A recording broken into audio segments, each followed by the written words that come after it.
Hello, my name is Victoria Rivera and I'm a wellness psychotherapist in New York City, and welcome to Mental Health Wellness Wednesday. So I apologize. I know that I was going to be recording videos and sending them over Instagram and Facebook.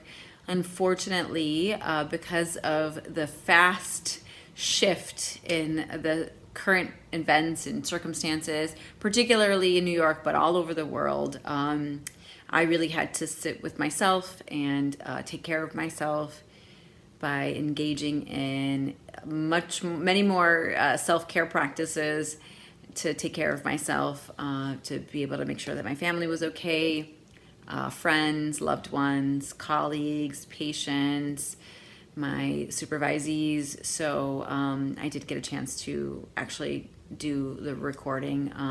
But like I said, you got to practice what you preach. And I definitely was doing that and will continue to do that because this is difficult for everybody on so many different levels. Yeah, so just up to my game: yoga, meditation, drinking delicious tea, dancing to old school salsa. I'm sure my neighbors love me at this point, but whatever. Anyways, so I just wanted to just let you know that that's kind of what has been happening. And thank you guys so much for watching the videos. I really appreciate it, and I hope that they're helpful. Today, we're going to continue with the mental health triage and continuing with that core emotion of fear that gets turned into anxiety, that comes out as stress, that comes out as worry. And again, remember, it's your autonomic nervous system on the sympathetic mode, which is a fight, flight, and freeze, because your brain does not understand what's really going on and is trying to figure this all out, come up with solutions to something that it's never experienced before. So that, in addition to whatever is going on for you personally, you may have unfortunately lost somebody or have somebody in the hospital with COVID or with any other issues that you can't go and visit. You might have lost your job. You might have been totally disconnected from school and from friends or disconnected from your family physically because of what's happening in the quarantine. So there's so many different scenarios and so many different feelings and emotions that are running the gamut through all of us. And so we have to, again, honor that we're having those experiences and recognizing that although we may feel fortunate that we're not in any of those circumstances, we are still suffering as well. And our feelings are valid, and feeling overwhelmed with all the shifts and changes that have happened is a normal feeling. I mean, you're especially if you're still fortunate enough to have a job, and now if you have kids, and you're expected to be 110% still at both when you can only really give 40 or 50, even if that. So be kind to yourself. Take care of yourself. It's really important. So I wanted to share actually the physical symptoms of anxiety, because we talked a little bit about like numbness being a symptom of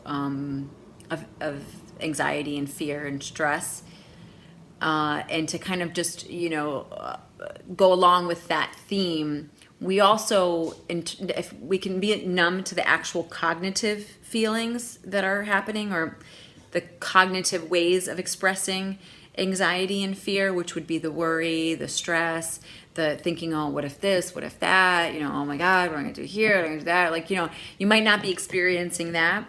You might be somaticizing, and you might have more physical symptoms, or you could have a combination of both. So I just wanted to bring this to your awareness. Now, if you have any symptoms that are physical that you haven't had before and you're worried about, you need to see your doctor. Lots of doctors are doing telehealth, and that's a good option because then you can talk to them about it. But interestingly enough, even before all of this, 80% of doctor's visits and medical issues were related to stress anyways.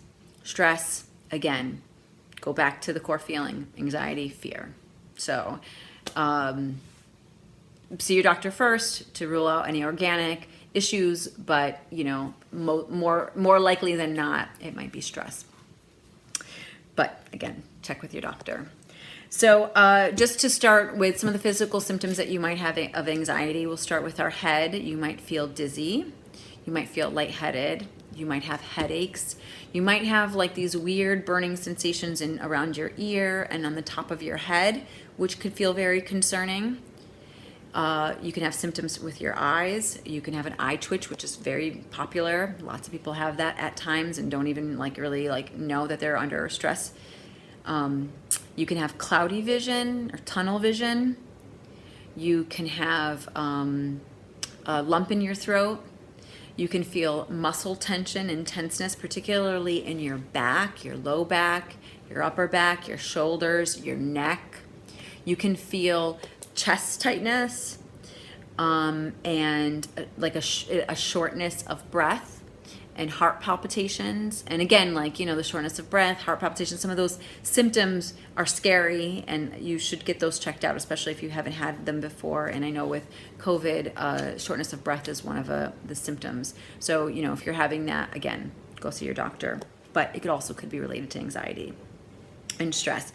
So you can also have heart palpitations where you feel like your heart is beating out of your chest and it feels very uncomfortable and overwhelming and you feel like you're going to have a heart attack. Again, if you are feeling that, you do need to take an immediate reaction because there is heart disease and heart attacks that still could happen, and especially if you haven't been diagnosed with anxiety before. A lot of times people will go to the ER and have a panic attack and with the heart palpitations and it be a panic attack, but you would rather be safe rather than sorry. So that's another symptom. And then another symptom is actually like weak legs and having difficulty with balance.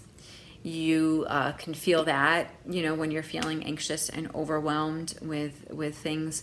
So these are just some of the physical symptoms of anxiety, and there doesn't necessarily have to be a trigger, where you feel, something fearful you saw on TV, and then all of a sudden your legs get weak. That could happen at any time.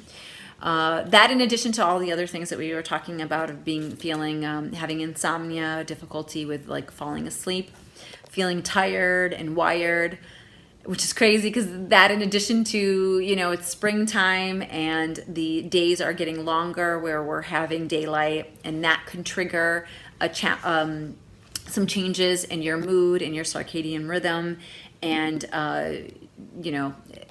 that is something to be kind of thinking about as well with all of this kind of going on.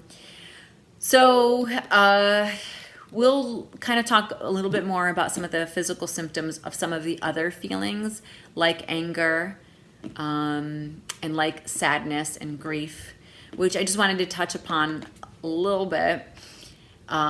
This is not an easy situation for anybody. And so your feelings of sadness and grief are understandable, and you might feel it as a discomfort. You might feel it as a snapping at people. You might be more irritable.